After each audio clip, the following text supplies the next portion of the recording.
in this lecture, we will be discussing about growth kinetics with plasmid instability. So, a potential problem in culture of recombinant organisms is your plasmid loss or inactivation. So, when we experience plasmid loss, your plasmid, basically the recombinant plasmid we're talking about here is the recombinant plasmid, where your gene of interest, the gene that allows you to create the product that you wanted for your recombinant organism, is lost. So you have plasmid instability occurring in individual cells by reproducing, they generate a large plasmid-free population in the reactor and reduce the overall rate of the synthesis of plasmid-encoded product. So basically, you will have losses here. So you will not achieve a high yield. Instead, you will actually lose. You will do the fermentation again and again, but due to plasmid instability, you are just wasting your time because you cannot generate enough product you cannot generate enough product for profit. So, plasmid instability occurs as a result of DNA mutation or defective plasmid segregation. So, plasmid segregation, or we say segregational stability in the plasmids, is a total number of plasmids present in the culture that must double per generation. And the plasmid copies must be distributed equally between the mother and daughter cell. This is the ideal situation. You want this to happen in your culture, but unfortunately, reality is not. So, it's not very forgiving and won't allow you to have segregational stability. So, remember, plasmids, as a review, plasmids are independent DNA molecules that are different from the chromosomes of your cell itself. So, it's independent of the chromosome, such that when you do replication, it does not always, when your chromosome is being replicated during the S phase, for example, of your cell cycle, it doesn't necessarily mean that your plasmid is also being replicated. Sometimes you just replicate, the cell just replicate the chromosome but doesn't replicate the plasmid. So what happens? So in the end, when the cell divides, so if the cell only has one copy of the plasmid, then only one daughter cell will have the plasmid and then the other daughter will not have the plasmid. So that's one scenario. So the other scenario is if you have unequal cytoplasmic division, and so, ending up with one cell doesn't have the plasmid again. So that's one of the issues with instability or plasmid loss. So plasmid instability are brought about by microbial culture by recombinant plasmid. So what's the scenario here? So you have a microbial culture with recombinant plasmid, and of course, for a microbial culture, it divides. So you have subsequent generations of cell division. It results in uneven replication of the plasmid. Sometimes the plasmid is replicated, sometimes it's not. So now the cell divisions occurring, these unequal cell divisions occur, or rather unequal in the case of the plasmids. This unequal division occurs until a subset of microorganisms without the plasmid occurs. So, sometimes kasi your cell has multiple copies of the plasmid. So, even if they divide, your cell one of the daughter can still have a copy, it's just that they are not equal in number. However, if you repeat those scenarios again and again, you will eventually lead up with a generation or a daughter cell without a plasmid. And then, when that daughter cell without plasmid further divides itself, you will now have a population, a subpopulation within your batch population that has no plasmid. So, further loss of plasmid, of course, when the plasmid-bearing cells die. And to compound your problem, the ones with the plasmid die off. So, this is the usual scenario because plasmids in the recombinant organisms or recombinant plasmids are foreign material. They are recognized as foreign material by the cell itself. And sometimes, they are actually ejected by the cell. So, it induces some sort of instability in the growth of the cell. So anyway, so here is the scenario you have in diagram form. So if you have an original plasmid-bearing generation, usually the original generation contains multiple copies of your recombinant plasmid. And then it does cell division. And then the daughter cells doesn't have, or there is unequal segregation. So one daughter has less plasmid than the other daughter. And then again, not exactly replication, cell division. So subsequent generations, when the cells are dividing, you now come up with a variant that has no plasmid. And that variant increases in number So basically, what you have here is in your culture, if it's a fermentation culture, you will have a population, a part of the population that is actually growing because your cells are dividing, that has no plasmid. Basically, it's a useless population growth. And then, compounding that problem, some of the plasmid-containing variant dying off. So, your plasmid-containing cells are decreasing and your plasmid-less cells are increasing. So, you will have greater, you will experience greater and greater loss, product loss.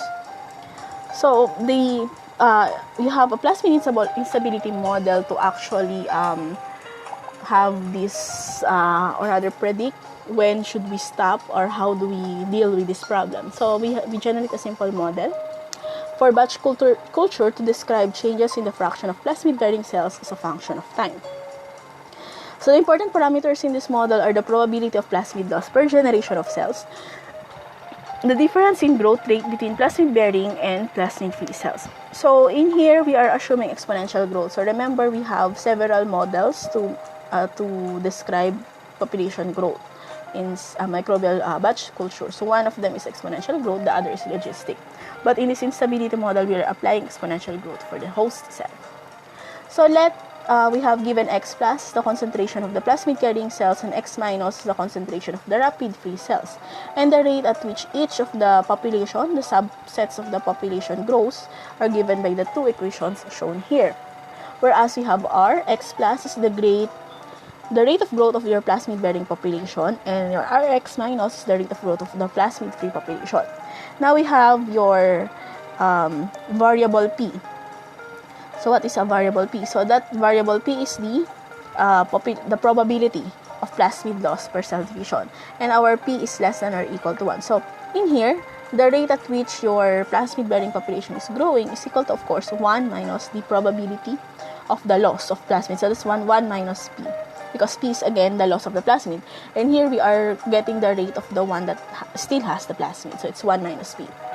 And then the Rx minus, the rate growth of the plasmid-free population is simply getting the probability of the plasmid-bearing population losing that plasmid. So that's P directly, P times mu X plus, because that's the probability of the plasmid-bearing that lose their plasmid, plus the population that's already there that has no plasmid. So that's the rate at which it's growing. So as you can see in this model, we have Rx minus as basically a positive number. So the rate is increasing for the plasmid-free population, and the loss of the plasmid population is actually decreasing. So at any time t, we have the fraction of the cells in the culture showing our plasmid population. So we say that the fraction of cells in the culture with the plasmid, F, is equal to, of course, the number of cells with the plasmid, that's X plus, over the total number of cells you have. Basically, those with the plasmid and those without the plasmid. So in a batch culture where the rates of growth can be determined by monitoring the cell concentration, we can have our differential equation. The rate, again, is your dx over dt. So rate change in the population over time, dx over dt. And the rate of the with plasmid and the plasmid-less population. So we can just, from the previous page, so here we can just substitute here dx plus over dt, and the same goes for Rx minus. So you now have your differential equation, and then shortcut, we can just get the solution. So we can integrate it and get the solution, the number of x and t. But we now have, let's look at the fraction first. So after n generation of plasmid containing cells, so the fraction of the amount generated is 1 minus alpha minus the probability p over 1 minus alpha minus 2n p1 over p. Actually, this is more of a shortcut method. I won't show it anymore, but this is obtained by integrating dx over dt using this equation, finding the values of x, and substituting those x in this equation in F. So anyway, this is basically, how should I say, an equation, a formula that you can use now. Basically, this is how you derive the formula, but this is the formula that you have. After n generations of plasmid containing cells, the fraction with the plasmid is equal to 1 minus alpha minus p for the probability of loss over 1 minus alpha minus 2 and 8p.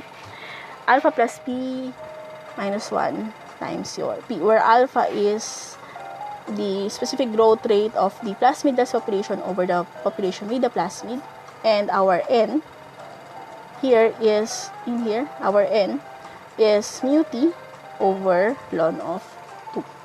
Okay, so basically this is now the formula for getting or the fraction of plasmid containing cells we have. So the derivation is based on this one. Okay, so here is a graph of the fraction of plasmid carrying cells in a batch culture after 25 generations. So here are the different values of p. So if you have, for example, this is the fraction for every after 25 generations. So as you can see, it's falling. The fraction is falling if you have your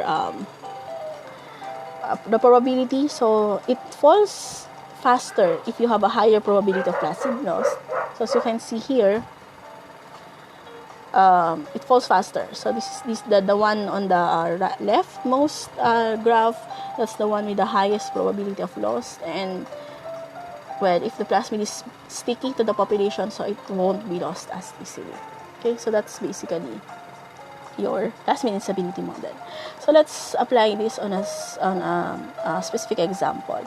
So we have a plasmid containing strain of E. coli used to produce recombinant protein in a 250-liter fermenter. So the probability of plasmid loss per generation is 0.005. So that's basically 0.5% of loss. So the specific growth rate of the plasmid-free cells is 1.4 per hour, and the specific growth rate of the plasmid-bearing cells 1.2 per hour. So what's the fraction of the plasmid-bearing cells after 18 hours of growth if the inoculum contains only cells with the plasmid initially? So that's the initial state of your system. So the solution, I do suggest you get a sheet of paper and your pen and try to follow the calculations. So we have the number of generations in your plasmid carrying cells after 18 hours. So using this formula, so we are just going to apply the formula or the formulae from here. So we get n. So what we have, actually first, as always, you analyze the given. We have p 0.005, we have mu minus 1.4, and mu plus we have 1.2. And then we also have the time t, 18 hours.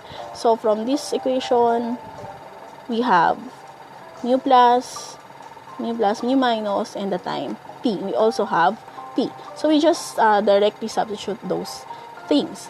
So first we get n.